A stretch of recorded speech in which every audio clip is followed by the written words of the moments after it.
Hello नमस्कार दोस्तों, कैसे हैं आप सभी लोग। आशा करता हूँ आप सभी लोग अच्छे होंगे और अपनी अपनी पढ़ाई कर रहे होंगे, मेहनत कर रहे होंगे। लोग दोस्तों, आप लोगों का एग्जाम जल्दी में ही है नहीं। आज तो कितनी तारीख होगी? आज 13 तारीख हो चुकी है। तो शायद 18 से स्टार्ट है कांस्टेबल का एग्जाम दिल्ली पुलिस के। तो ये आप लोगों के मिक्स्ड क्वेश्चन है, ठीक है, दिल्ली पुलिस के ही लिए हैं स्पेशल, ठीक है। तो आप लोगों को बहुत हेल्प करने वाले हैं ये। किसी ना किसी एग्जाम में पूछे गए हैं और ज़्यादातर किसी ना किसी क्वेश्चन के लिए मैंने पूरी कोशिश की है कि डिटेल से आप लोगों को शॉर्ट में डिटेल से आपको मिल सके, ठीक है। आगे शुरू करते हैं। जैसे कि पहला, भारत रत्न पाने वाले प्रथम खिलाड़ी कौन थे? तो भारत रत्न पाने वाले प्रथम खिलाड़ी थे सचिन तेंदुलकर। और कब मिला था इनको? 4 फरवरी 2014 को इनको भैया जो ये भारत रत्न प्राप्त इन्होंने किया था, ठीक है दोस्तों। अगर आगे मैं बात करता हूं कि शिक्षा में शिक्षा में उनके योगदान के लिए विशालाक्षी पुरस्कार 2025 से किसे सम्मानित किया गया है भैया? तो ध्यान रखेंगे, शिक्षा में दिया गया है विशालाक्षी विशालाक्षी पुरस्कार 2025। तो डॉक्टर भाग्यश्री पाटिल को दिया गया है। डॉक्टर भाग्यश्री पाटिल को दिया गया है। उस्ताद अल्लाह रखा कुरैशी द्वारा निम्नलिखित में से किस संगीत वाद्य यंत्र कला को लोकप्रिय बनाया गया है? तो उस्ताद अल्लाह रखा कुरैशी द्वारा निम्नलिखित में से किस संगीत वाद्य यंत्र कला को लोकप्रिय बनाया गया है? तो तबले से ध्यान रखेंगे, उस्ताद अल्लाह रखा कुरैशी। तो उस्ताद अल्लाह रखा कुरैशी ध्यान रखें किससे भैया? तबले से। अगर दोस्त शहनाई की मैंने यहीं पे लिख दिया है, शहनाई से कौन रिलेटेड है? उस्ताद बिस्मिल्लाह खान। तो उस्ताद बिस्मिल्लाह खान शहनाई से रिलेटेड है। संतूर से कौन है? पंडित शिव कुमार शर्मा। तो पंडित शिव कुमार शर्मा संतूर से हैं। और बांसुरी से कौन है? पंडित हरिप्रसाद चौरसिया। तो चौरसिया जी क्या कहते हैं भैया? बांसुरी से संबंधित हैं, ध्यान रखेंगे। किण्वन प्रक्रिया के दौरान अल्कोहल निर्माण के उत्पाद, जो किण्वन प्रक्रिया के दौरान अल्कोहल निर्माण के उपोत्पाद के रूप में कौन सा पोटेशियम अम्ल लवण प्राप्त होता है दोस्तों? तो पोटेशियम बाइटाट्रेट, ठीक है। कौन सा लवण प्राप्त होता है? तो पोटेशियम बाइटाट्रेट लवण हमको प्राप्त दोस्तों होता है। हिंदुस्तानी शास्त्रीय संगीत परंपरा के एक भारतीय बांसुरी वादक हैं हरिप्रसाद चौरसिया जी, अभी बात करके आए हैं। को वर्ष सन 2000 में किस पुरस्कार से सम्मानित किया गया था? तो पद्म विभूषण मिला था भैया चौरसिया जी को, ठीक है। हरिप्रसाद चौरसिया जी को पद्म विभूषण मिला था बांसुरी को जाने के क्षेत्र में। डैश रक्त कोशिकाओं से आसानी से गुजरने और ऑक्सीजन के परिवहन के लिए वृत्ताकार और द्विअवतल होते हैं। तो कौन सी होती हैं? लाल रक्त कोशिकाएं, आरबीसी, रेड ब्लड सेल्स, ठीक है। मानव शरीर में जीवन काल इनका जो है तो औसतन 120 दिन तक ये जीवित रहती हैं, आरबीसी हमारे ब्लड के अंदर। इन्हें एरिथ्रोसाइटस भी कहा जाता है। तो आपसे क्वेश्चन पूछ सकता है बायोलॉजी में, एरिथ्रोसाइटस किसे कहा जाता है दोस्तों? तो लाल रक्त कोशिकाओं को एरिथ्रोसाइट कहा जाता है।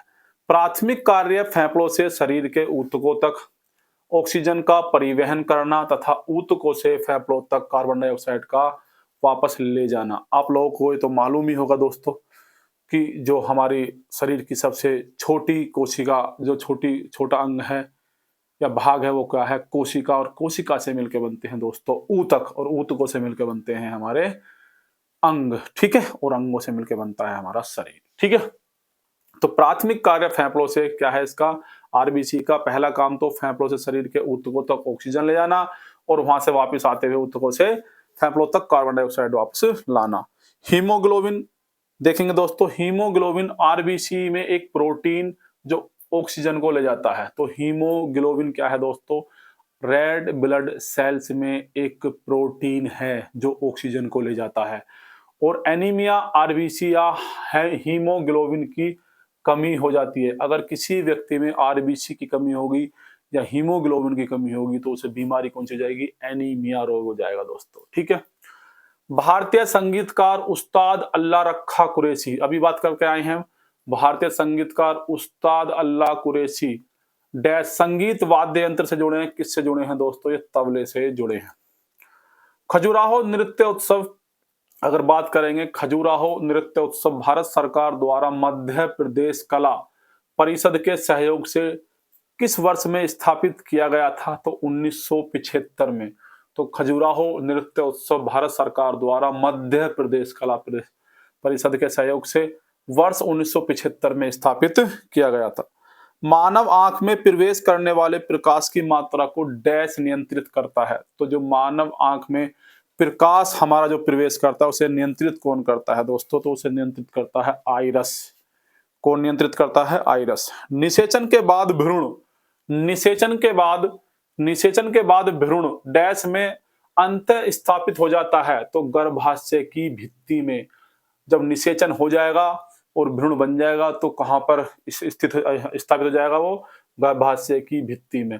और यह प्रक्रिया डिडवाहिनी नालिका या जिसको कहते हैं, क्या बोलते हैं उसको, शायद आहार नाल कुछ करके बोलते हैं, ठीक है ना। तो यह प्रक्रिया डिडवाहिनी नालिका में होती है। जो खाना पीना होता है बच्चे का इसी डिडवाहिनी नालिका में होता है। नहीं, निषेचन की प्रक्रिया, निषेचन की, फर्टिलाइजेशन की, जो फर्टिलाइजेशन होता है वो डिडवाहिनी है नी, फोलोपियन ट्यूब कहते हैं इंग्लिश में उसको, फोलोपियन ट्यूब में होता है। मैं गलत बोल गया दोस्तों, ठीक है। तो गर्भाशय की भित्ति में ये निषेचन हो जाएगा, फर्टिलाइजेशन हो जाएगा, तो उसके बाद कहाँ रुक जाएगा भ्रूण? तो गर्भाशय की भित्ति में रुक जाएगा। आगे बात करते हैं नागरिक उड्डयन सुरक्षा ब्यूरो, नागरिक उड्डयन सुरक्षा ब्यूरो BCAC के महानिर्देशक के रूप में किसे नियुक्त किया गया है? तो जनवरी 2025 में इनको नियुक्त किया गया है। किसके रूप में? नागरिक उड्डयन सुरक्षा। तो राजेश निरावन IPS है भैया, ये राजेश निरावन को नियुक्त किया गया है BCAC के महानिदेशक के रूप में। महाराष्ट्र सरकार ने करंजा शहर में गुरु मंदिर तीर्थ स्थल के विकास के लिए कितनी राशि मंजूर की है? तो महाराष्ट्र सरकार ने करंजा शहर में गुरु मंदिर तीर्थ स्थल के विकास के लिए भैया 170 करोड़ रुपए की राशि, ठीक है, मंजूर की है। पाणिनि की अष्टाध्यायी डैश पर एक प्रसिद्ध कीर्ति है? तो किस पर है पाणिनि की अष्टाध्यायी? तो संस्कृत व्याकरण पर स्थित है भैया। तमिलनाडु में रामेश्वरम के रामनाथ स्वामी मंदिर में किस देवता की पूजा की जाती है? तो तमिलनाडु में रामेश्वरम के रामनाथ स्वामी मंदिर में किस देवता की पूजा की जाती है दोस्तों? तो भगवान शिव की पूजा की जाती है। किसकी पूजा की जाती है? भगवान शिव की पूजा की जाती है। ये कुछ मैंने मंदिर आप लोगों को लिख दिए हैं, टॉप मोस्ट जो मंदिर हैं। जैसे कि कामाख्या देवी मंदिर कहां पर है दोस्तों? असम में। तो कामाख्या देवी मंदिर अगर आप लोगों को जाना है तो आपको असम जाना पड़ेगा। श्री जगन्नाथपुरी मंदिर, कोणार्क सूर्य मंदिर, तो आपको पता होगा ओडिशा में है। बहुत एग्जाम पूछा गया है, सारे ही इंपोर्टेंट है, किसी ना किसी एग्जाम पूछे गए हैं, ध्यान रखेंगे। तिरुपति बालाजी मंदिर कहाँ है भैया? आंध्र प्रदेश में है तिरुपति बालाजी मंदिर। रामप्पा मंदिर कहाँ है दोस्तों? 2025 में यूनेस्को साइट घोषित किया है इसको तेलंगाना। तो रामप्पा मंदिर को यूनेस्को सूची में, यूनेस्को साइट कब घोषित किया गया था? 2022 में किया गया था। और कहां पर भैया? रामप्पा मंदिर तेलंगाना में है रामप्पा मंदिर। विश्वनाथ मंदिर कहां पर है दोस्तों? विश्वनाथ मंदिर वाराणसी में है। महाकालेश्वर मंदिर कहां है? महाकालेश्वर मंदिर उज्जैन में है। विश्व का एकमात्र ज्योतिर्लिंग मुख दक्षिण दिशा में है इसका, ठीक है, महाकालेश्वर मंदिर। मानव रक्त का तरल भाग, नेक्स्ट क्वेश्चन देखते हैं दोस्तों। मानव रक्त का तरल भाग जिसे डैश कहा जाता है? जल, लवण और प्रोटीन से बना होता है। तो ये तो आपको पता ही है कि भैया जल, लवण और प्रोटीन से बना हुआ होता है। तो क्या है भैया? प्लाज्मा। क्या है दोस्तों? प्लाज्मा कहते हैं उसको।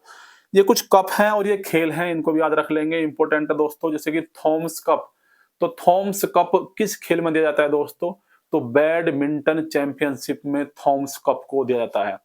आगा खान कप तो हॉकी में दिया जाता है।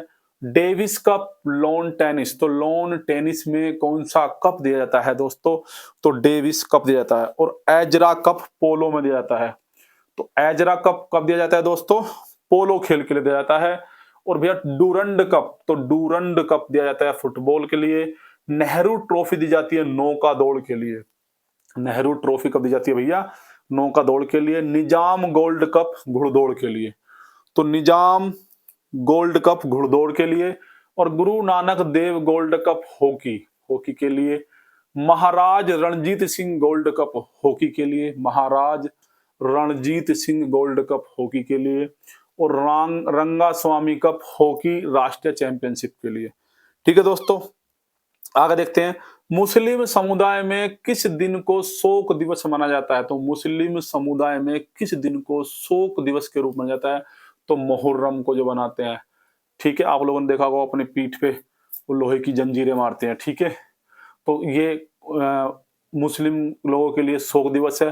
तो इस्लामिक कैलेंडर का पहला महीना होता है मुहर्रम, और इमाम हुसैन की शहादत की स्मृति में शिया मुसलमान मनाते हैं इसको। तो मुसलमानों में ये दो पार्टों में बटे हुए होते हैं, शिया और सुन्नी। तो इमाम हुसैन की शहादत एक तो याद रखेंगे, और की स्मृति में मनाई जाती है। ठीक है, हाल ही में निधन हुए अयोध्या के श्री राम जन्मभूमि मंदिर के मुख्य पुजारी कौन थे? तो हाल ही में निधन हुए अयोध्या के श्री राम जन्मभूमि के मंदिर के मुख्य पुजारी कौन थे? आचार्य सत्येंद्र दास। कौन थे दोस्तों? आचार्य सत्येंद्र दास। ठीक है, खाद्यान्नों के संरक्षण हेतु किसका प्रयोग किया जाता है? तो खाद्यान्नों के संरक्षण हेतु किसका प्रयोग किया जाता है दोस्तों? तो सोडियम बेंजोएट का प्रयोग किया जाता है। किसका? सोडियम बेंजोएट का प्रयोग किया जाता है। हमारे संविधान की प्रस्तावना किस वाक्यांश से प्राप्त शुरू होती है? तो हम भारत के लोग से शुरू होती है। किसे यूनानी लेखकों ने अमित्र घात की उपाधि दी? बिंदुसार को। तो अमित्र घात की उपाधि किसने दी थी? बिंदुसार को। ठीक है, किस यूनानी लेखक ने अमित्र घात की उपाधि दी थी? बिंदुसार ने। ग्रीक में एमिट्रोकेटस कहते हैं। स्थिरता के साथ विकास और आत्मनिर्भरता की प्रगतिशील उपलब्धि डैश पंचवर्षीय योजना का उद्देश्य क्या था?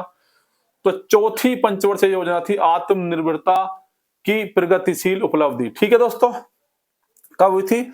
1969 से 1974 में हुई थी। हुमायूं की दुर्घटना के आकस्मिक मृत्यु के उपरांत उसके पुत्र अकबर को कहां मुगल सिंहासन पर बैठा गया था? तो कलनौर, पंजाब में। क्योंकि जो हुमायूं की मृत्यु हो गई थी, तो हुमायूं तो जो थे 13 साल का छोटा बच्चा था। ठीक है, तो बैरम खान के संरक्षण में इसको कलनौर, पंजाब में बैठाया गया था। चौसा का युद्ध कब हुआ था? 26 जून 1539 को चौसा का युद्ध हुआ था। तो चौसा का जो युद्ध हुआ है किस किस के बीच हुआ है? हुमायूं और शेरशाह सूरी के बीच हुआ था। और चौसा का युद्ध भाई विजेता कौन था? शेरशाह सूरी। तो ये बहुत इंपॉर्टेंट है, पूछा जाता है चौसा का युद्ध किस किस के बीच हुआ था? चौसा का युद्ध हुमायूं और शेरशाह सूरी। और कब हुआ था? 1539। डेट याद होना हो, लेकिन सन याद होनी चाहिए। कौन सी पंचवर्षीय योजना हैरोल्ड डोमर मॉडल पर आधारित थी? तो कौन सी पंचवर्षीय योजना हैरोल्ड डोमर मॉडल पर आधारित थी? तो प्रथम पंचवर्षीय योजना हैरोल्ड डोमर मॉडल पर आधारित थी। कब हुई थी? ये 1951 से 1956 में हुई थी। कृषि को सर्वोच्च प्राथमिकता दी गई थी इसको। तो इसमें क्या करा गया था? कृषि को सर्वोच्च प्राथमिकता दी गई थी प्रथम पंचवर्षीय योजना। द्वितीय पंचवर्षीय योजना 1956 है। ये पीसी महिला नोविस मॉडल पर आधारित थी। और भाई ये द्वितीय पंचवर्षीय योजना में भारी उद्योग और खनिज सर्वोच्च पर प्राथमिकता दी थी। तो पूछ लेता है कि कौन सी पंचवर्षीय योजना में किस पर अधिक जोर दिया गया था? बल्लभी में आयोजित जैन सभा की अध्यक्षता किसने की थी? तो नागार्जुन ने। बल्लभी में आयोजित जैन सभा की अध्यक्षता किसने की थी दोस्तों? नागार्जुन ने की थी। जैन धर्म 6ठी शताब्दी ईसा पूर्व में प्रमुखता में आया। कुल तीर्थंकर कितने थे? 24 थे, और 24वें तीर्थंकर महावीर स्वामी थे। और पहली जैन सभा जो हुई थी 300 ईसा पूर्व पाटलिपुत्र में आयोजित हुई थी। तो पूछ लेता है कि पहली जैन सभा कब हुई थी भैया? 300 ईसा पूर्व पाटलिपुत्र में आयोजित हुई थी। इसकी अध्यक्षता किसने करी थी? स्थूलभद्र ने इसकी अध्यक्षता करी थी। इस सभा में श्वेतांबर और दिगंबर, जो जैन धर्म था, श्वेतांबर और दिगंबर, श्वेतांबर श्वेत वस्त्र पहनने वाले, दिगंबर बिना वस्त्र के, वस्त्र जो नहीं पहनते उन्हें दिगंबर कहते हैं। इसी 300 ईसा पूर्व में ये बट गए थे। इस सभा के दौरान जैनियों ने महावीर की इस सभा के दौरान जैनियों ने महावीर की शिक्षाओं को 12 अंगों में वर्गीकृत किया है। दूसरी जैन सभा मथुरा में हुई थी भैया, मथुरा यूपी में, और वल्लभी गुजरात में साथ साथ हुई थी। अध्यक्षता किसने करी थी? स्कंदीला ने करी थी। अध्यक्ष कौन थे? इसकी अध्यक्षता जो मथुरा वाली थी स्कंदीला ने करी थी, और जो वल्लभी गुजरात की थी ये नागार्जुन ने करी थी। अगर आगे बात करते हैं, भारतीय इतिहास में किस शासन काल को भारत का स्वर्ण युग कहा गया है? तो गुप्त साम्राज्य को, जो गुप्त काल था उसको स्वर्ण युग कहा गया है। और गुप्त काल का पहला शासक कौन था दोस्तों? चंद्रगुप्त प्रथम। और कब से कब तक है गुप्त? 320 से 550। ठीक है, लंबा पीरियड है। मुगल साम्राज्य डैश तक था? तो 1526 से 1761 तक। तो 1526 से 1761, 16वीं से 18वीं शताब्दी तक था दोस्तों मुगल साम्राज्य। अधिकांश मध्य तथा उत्तरी भाग पर शासन किया इसने। और स्थापना किसने की थी मुगल साम्राज्य की? तो मुगल साम्राज्य की स्थापना करी थी बाबर ने। किसने करी दोस्तों? बाबर ने। तो सबसे पहले बाबर 1526 से 1530, फिर उसके बाद हुमायूं 1530 से 1556, फिर अकबर 1556 से 1605, अकबर के बाद शाहजहां 1627 से 1658, फिर औरंगजेब 1658 से 1707 तक। एक क्रम जरूर याद रखेंगे, बाबर, हुमायूं, अकबर, शाहजहां, औरंगजेब। मराठा साम्राज्य के संस्थापक कौन थे दोस्तों? छत्रपति शिवाजी। तो मराठा साम्राज्य के संस्थापक कौन थे? छत्रपति शिवाजी थे। राजधानी क्या थी? सतारा थी इनकी। और 1771 से 1818 तक इन्होंने भैया शासन किया था। मौर्य साम्राज्य के संस्थापक कौन थे? चंद्रगुप्त मौर्य। तो आपको पता है 322 से 185 ईसा पूर्व की बातें हैं भैया चंद्रगुप्त मौर्य जी की। डैश वेद 4 वेदों में सबसे छोटा है। हिंदू परंपरा में एक दिव्य दर्जा रखता है भाई। हिंदू परंपरा में क्या दिव्य दर्जा रखता है? और दोनों और मंत्रों का एक संग्रह है। तो ये समझ गए होगे। तो साम वेद, ठीक है, गायन के लिए प्रसिद्ध है। और सबसे पुराना वेद कौन सा है? ऋग्वेद है। भारत की संचित निधि से धन की निकासी का प्राधिकार किससे आना चाहिए? तो भारत की संचित निधि से धन की निकासी का प्राधिकार किससे आना चाहिए? तो भारत की संसद से आना चाहिए भाई जी। संसद से अधिकृत किए बिना समेकित निधि से कोई राशि नहीं निकाली जा सकती है। विनियोग विधेयक भारत की संचित निधि से धन की निकासी को अधिकृत करता है। इसे वित्त मंत्री पेश करते हैं और इसे लोकसभा में पेश किया जाता है। केंद्र सरकार के 3 प्रकार के कोष हैं। भारत का समाकेतिक कोष, अनुच्छेद 226। भारत के लोक लेखा समिति, तो लोक लेखा समिति भी आर्टिकल 266 तो 26 नहीं, गलत बोल गया दोस्तों, 266 266 में आता है समाकेतिक कोष। और कौन सा भैया? भारत की लोक लेखा समिति आती है 266 में। और भारत की आकस्मिक निधि आती है 267 में। किसमें आती है? 267 में। योजना आयोग को एक नई संस्था नीति आयोग द्वारा कब प्रतिस्थापित किया गया था? तो 1 जनवरी 2015 को प्रतिस्थापित किया गया था। नीति आयोग का पूर्ण रूप क्या है? राष्ट्रीय भारत परिवर्तन संस्थान। प्रधानमंत्री अध्यक्ष होते हैं दोस्तों नीति आयोग के। और सीईओ कौन है? BR सुब्रमण्यम इसके सीईओ हैं। और उपाध्यक्ष भी ध्यान रखेंगे, श्री सुमन बेरी इसके उपाध्यक्ष हैं दोस्तों। आगे बात करते हैं, किस बैंक को अंतिम आय का ऋणदाता कहा जाता है? तो किस बैंक को अंतिम आय का ऋणदाता कहा जाता है? तो केंद्रीय बैंक को, ठीक है, सेंट्रल बैंक को कहा जाता है क्या? ऋणदाता कहा जाता है भैया। भारत का संविधान डैश में औपचारिक रूप से संघ की कार्यकारी शक्ति के में को निहित करता है। तो भारत का संविधान डैश में औपचारिक रूप से संघ की कार्यकारी शक्ति को निहित करता है। तो राष्ट्रपति में। किसमें निहित करता है? राष्ट्रपति में। अनुच्छेद 53 के 1 संघ की कार्यकारी शक्ति राष्ट्रपति में निहित करता है।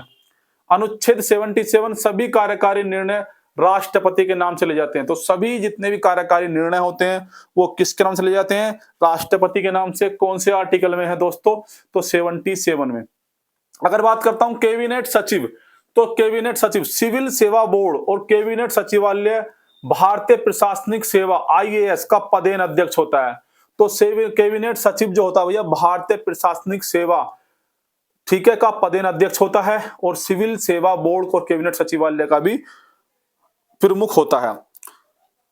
राज्य की कार्यकारी शक्ति राज्यपाल में निहित होती है, ये तो आप लोगों को मालूम ही होगा। और राज्यपाल जो आता है 152 से 162 तक दिया गया, 152 से 162 तक राज्यपाल के बारे में प्रावधान है। राज्य का संवैधानिक प्रमुख होता है, तो राज्य जिस तरह से केंद्र में राष्ट्रपति होता है, उस तरह राज्य में राज्यपाल प्रमुख होता है। दोस्तों, राष्ट्रपति के पास राज्य के राज्यपाल की नियुक्ति करने की शक्ति होती है। तो राज्यपाल की नियुक्ति कौन करता है दोस्तों? तो राष्ट्रपति करता है। अनुच्छेद 154 राज्य की कार्यकारी शक्ति। अनुच्छेद 154 के अंतर्गत क्या आती है? राज्य की कार्यकारी शक्ति आती है। भारत के संविधान का अनुच्छेद 72 डैश से संबंधित है। तो भारत के संविधान का अनुच्छेद 72 किससे संबंधित है? तो राष्ट्रपति की क्षमादान देने की शक्ति से है। आर्टिकल 72 राष्ट्रपति की क्षमादान शक्तियां। तो क्षमादान की शक्तियां तो क्या कर सकता है? क्षमा कर सकता है राष्ट्रपति। अपराध को सभी दंडों से मुक्त कर सकता है अपराधी को, जाओ भाई मुक्त हो गए। विनिमय कर सकता है। विनिमय क्या मतलब क्या होता है? इनके अर्थ पूछ लेता है दोस्तों। क्या पूछ लेता है? इनके अर्थ पूछ लेता है। जैसे विनिमय का मतलब सजा को बदलना, बदले बिना, सजा बदलेगा नहीं, सजा के रूप को दूसरे के साथ बदल देना, यानी न्यायिक सजा में कमी। मतलब क्या है कि आपसे कह देगा कि 10 साल की सजा थी, आपको हार्ड मतलब कठोर कारावास था, तो आपको उसमें थोड़ा आसान काम दे देगा, तो उसे कहते हैं विनिमय करना। एक होती है मोहलत, कुछ विशेष शर्तों के कारण सजा की प्रकृति में बदलाव। तो मोहलत क्या होती है? कुछ विशेष परिशर्तों के कारण सजा की प्रकृति में बदलाव। अगर दोस्तों राहत की बात कहते हैं, राहत क्या है? अस्थायी रूप से स्थगित सजा। अस्थायी मतलब राहत दे दिया, जैसे कि पैरोल वगैरह बाहर जाते हैं किसी की, कुछ सपोज कीजिए कि जैसे कि कोई प्रेग्नेंट लेडी है, उसकी डिलीवरी होनी है, तो उसको राहत दे देना। ठीक है भाई, उसने जुर्म तो बहुत घनिष्ठ जुर्म करा है, ठीक है, लेकिन उसको बेचारी को डिलीवरी करानी है अपनी, ठीक है, और डिलीवरी के लिए क्या मिल सकती है? राहत दे सकता है कौन? राष्ट्रपति। ठीक है, ये उसकी कुछ शक्तियां। छूट कर सकता है किसी वाक्य के चरित्र को बदले बिना उसकी अवधि को कम करना। मतलब भैया ये नहीं कि किसी वाक्य के चरित्र को किसी वाक्य के चरित्र को बदले बिना उसकी अवधि को कम करना। उम्र कम, जैसे कि किसी की 14 साल है तो उसको 10 साल कर दे, 5 साल कर दे। ये किसके पास शक्तियां होती हैं? राष्ट्रपति के पास शक्तियां होती हैं। भारत के अंतिम मुगल बादशाह कौन थे? बहादुर शाह जफर। तो बहादुर शाह सेकंड भारत के अंतिम मुगल बादशाह थे। अकबर द्वितीय के पुत्र थे। 1857 के भारतीय विद्रोह के बाद अंग्रेजों ने उन्हें दिल्ली से निर्वासित कर दिया था। तो कब किया था इनको निर्वासित? 1857 के भारतीय विद्रोह के बाद निर्वासित कर देता था। रंगून भेज दिया था। रंगून कहां पर दोस्तों? बर्मा में निर्वासित होने से वर्मा में भेज दिया था, और वर्मा में इनकी क्या हो गया था भैया? निधन हो गया था। ठीक है दोस्तों, आगे देखते हैं। दिल्ली के दरबार में अपने सिंहासन के पीछे की गई जड़ावटों की एक श्रृंखला के लिए, जिसमें पौराणिक यूनानी देवता ओफ्रियस को ल्यूट बजाते हुए, ओफ्रियस जो देवता है ओफ्रियस, तो उनको क्या बजा रहे हैं? ल्यूट बजाते हुए दर्शाया गया है। कौन सा मुगल बादशाह था भैया? शाहजहां। ठीक है, शाहजहां। 1628 से 1658 तक का हिसाब किताब है इनका। पुरानी जलोढ़ मृदा में नई जलोढ़ मृदा की तुलना में डैश की उच्च सांद्रता होती है। तो कांकेरी नोड्यूल्स, ठीक है, सोडियम कार्बोनेट के होते हैं ये, जो पथरी वगैरह आपने देखी होंगी, तिरछे मिर्चे पत्थर होते हैं वो वाले, तो क्या है? कांकेरी नोड्यूल्स होते हैं। और नई जलोढ़ मृदा को खादर कहते हैं, पुरानी जलोढ़ मृदा को बांगर कहते हैं। पुरानी जलोढ़ मृदा को क्या कहते हैं? भांगर कहते हैं, बांगर भी कहते हैं। कौन से देश अमेजन वर्षा वन से आच्छादित है? तो कौन कौन से देश जो है अमेजन वर्षा वन से आच्छादित है भैया? तो ब्राजील, कोलंबिया, वेनेजुएला और बोलीविया, ये ध्यान रखेंगे। और अमेजन जो फैला हुआ है 8 देशों में फैला हुआ है, Brazil, Bolivia, Peru, Ecuador, Colombia, Venezuela, Guyana या सूरीनाम और फ्रेंच गुआना। ठीक है, अमेजन का प्रमुख हिस्सा कहां है दोस्तों? अमेजन का प्रमुख हिस्सा ब्राजील में है 60%, और 13% पेरू में, 10% कोलंबिया में। दक्षिण अमेरिकी महाद्वीप के लगभग 40% को आच्छादित करता है। तो दक्षिण अमेरिका को 40% क्षेत्र को घेरता है भाई अमेजन। ऋग्वेद में किस देवता को किला तोड़ने वाले के रूप में जाना जाता है भाई? पुरंदर भी कहते हैं इंद्रदेव को। क्या कहते हैं? पुरंदर भी कहते हैं इंद्रदेव को। ट्रांस साइबेरियन रेलवे किस देश की परियोजना है? ये क्वेश्चन शायद पहले भी आ चुका है। ट्रांस साइबेरियन रेलवे किस देश की परियोजना है? रूस की है भाई। और दुनिया की सबसे लंबी रेल लाइन है ट्रांस साइबेरियन। और लंबाई कितनी है 9289 किलोमीटर। ठीक है दोस्तों, आज के लिए इतना ही। Thank you, tata, bye bye. कल मिलते हैं। वीडियो पसंद आई हो लाइक करें, शेयर करें, चैनल को सब्सक्राइब करें। बाय।